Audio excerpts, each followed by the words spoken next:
UL standards address leakage current in refrigeration equipment.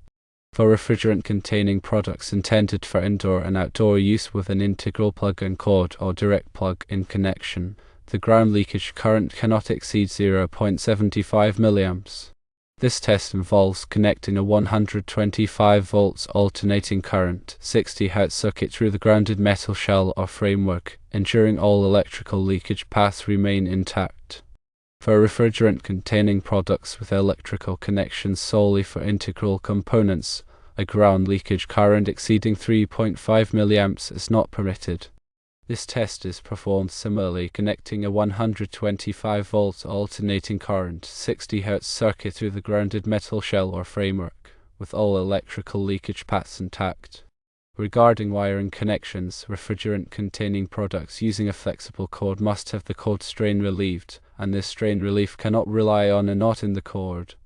If rigid conduit is used, the fitting must be adequately secured to the product's frame.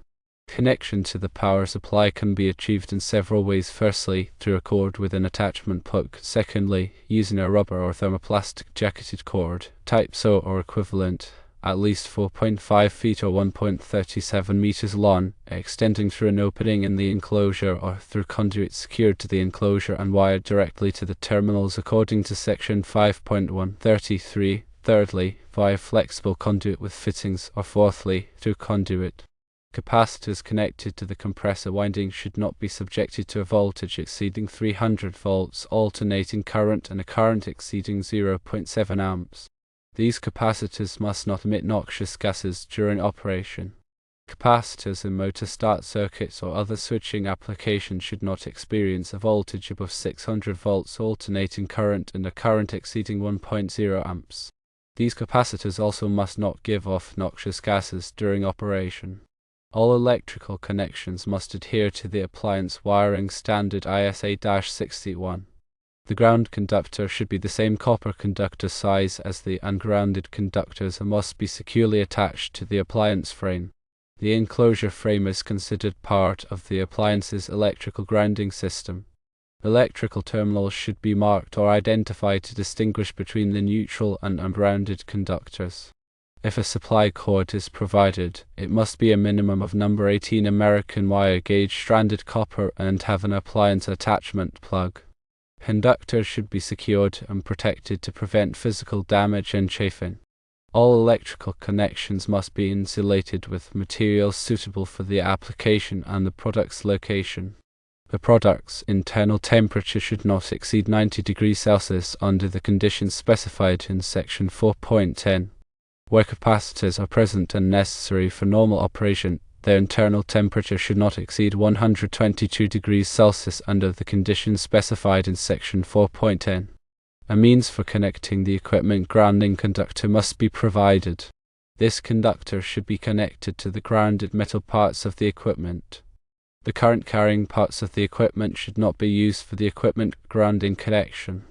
Uninsulated parts of the product exposed to atmospheric conditions should have a finish or protective coating applied. This finish or coating should not support fungus growth. Flanges on the bottom edge of the enclosure must be at least 1/4 of an inch or 6.35 millimeters high to protect the lower front and rear edges.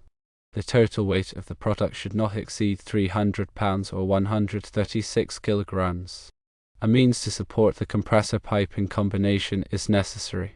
Compressor support should not depend on the piping system for support and should not rely on wood or plastic. Compressor mounting members must be of sufficient size and strength to support the compressor. Air-cooled compressors should be mounted with the fan clear of obstructions to allow free airflow over the condenser. A means of draining moisture from the condenser and its mounting pan is required. Electrical wiring and connections must be in accordance with the appliance wiring standard ISA-61. Openings in the enclosure, including those for piping, should have a means of preventing the entrance of rain and snow. These UL standards help ensure the safe operation of refrigeration equipment and minimize the risk of GFCI tripping due to excessive leakage current. A faulty compressor could indeed cause a GFCI to trip if it exhibits leakage beyond the allowable limit. Regular inspection and testing are crucial to maintaining safety and preventing unexpected disruptions.